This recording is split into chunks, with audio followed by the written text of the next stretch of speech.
have attention please? This is Mambo Mseto. Kwa nini ulijita Hope? Basically, and are you still a kid? Nobody can outgrow their father. At the end of the day, as long as you serve God, you're still his kid. So I believe I cannot outgrow him. So I'll still be his kid.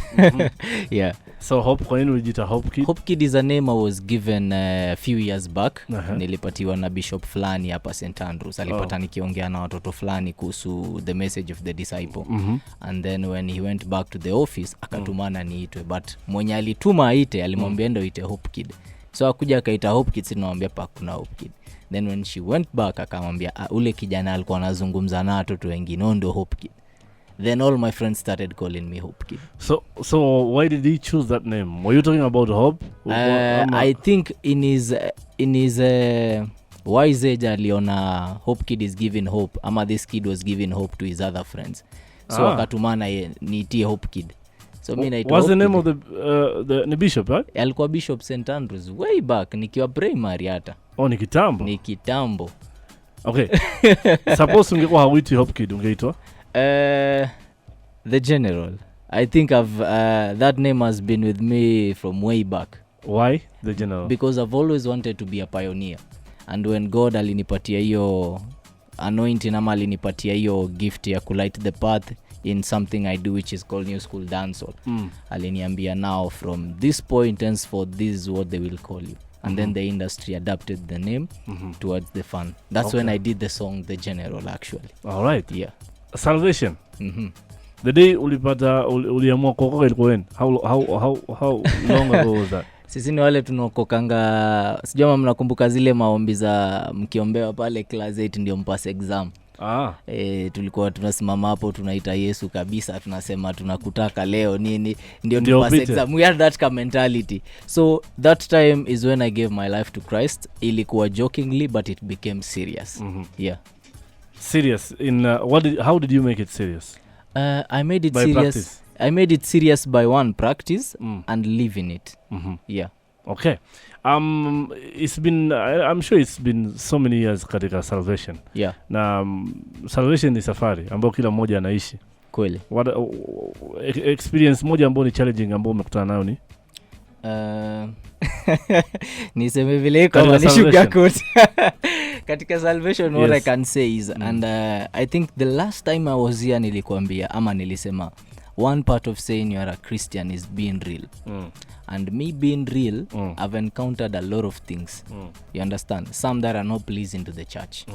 And at the end of the day I always say the church is full of hypocrites. Oh, that's really? what I've come to understand. Really? Yeah. The church is full of hypocrites. Church is iko na hypocrites. I won't lie to you. If I've tuva nikikwambia vitu nimepitia from February until now, it's crazy. From the church. Kutoka kanisani. Nakwambia I've been into churches and I've been chased away. Chased away from the churches. Because? The scandal. Scandal ndio lipelekea wewe kuweza kufanya baadhi ya watu kutenga. Kuna mabishop wanasema no, I don't want to be seen associated with him, I will lose followers. Really? So that resulted in me being chased away in I think like 3-4 churches. I wanted to write about it, but I remembered I was called for something else. If my path does not rub shoulders with your path, it's okay. But at the end of the day, I used to believe church is a place where tunaendanga kaa tusikipo. Then we get out of that place feeling okay. But the church of nowadays is driving out away the youth. Tunafukuzwa church, tutaenda wapi? Yote kwa sababu ya tukio ambalo ulifanya. Na hakuna binadamu ambaye anaishi bila dhambi. Hakuna mtu ambaye ni kamili. No, people in the church they tend to believe they are perfect. That's the but church. But they chased you away. I was chased. Kwanza I think moja ili happen April. I went to a gig and the bishop was told I was around and the bishop said I'm not welcomed in his church. He did? Yeah. Okay, aliambia nani? Ama alikwambia wewe? The owner of the event said we have guest Hopekid blah blah blah just to hype up the crowd. Then he sent forth somebody to tell them this guy is not welcomed in our church. So mimi niko backstage nakuja naambiwa. I just walked away. So you did not perform? I did not perform. I walked away. I say, this is painful. It's painful, but at the end of the day, it shows you what the church is all about. Well, but do you think you deserve that kind of treatment? People had one side of the story. They never had our side. So when you're judging from one-sided story, trust you me, you will judge the same way they did. And I understand the church in Kenya is, a lot of church in Kenya are up for business. You don't want to lose followers. You are securing the offering bag. I understand. But at the end of the day, if I stand up tomorrow na nikuja nikwambia mzazi nafanya secular, do you know how many kids will reach out to me? Wengi sana, because I have a lot of numbers who are listening to me, a lot of people listening to me.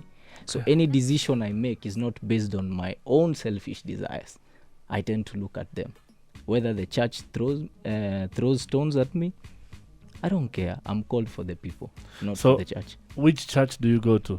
Sasa umefukuzwa kila mahali. Ulienda? Mimi naendanga Life Pool. Life Pool Chapel is in Outer Ring Road by I think unajua Bishop Weli Odendo. Yeah, that's my bishop. Alikupokea? Actually, that's the person who walked with me during that period. Okay. Previously ulikuwa unaenda kanisa gani? Previously nilikuwa naenda Calvary Covenant.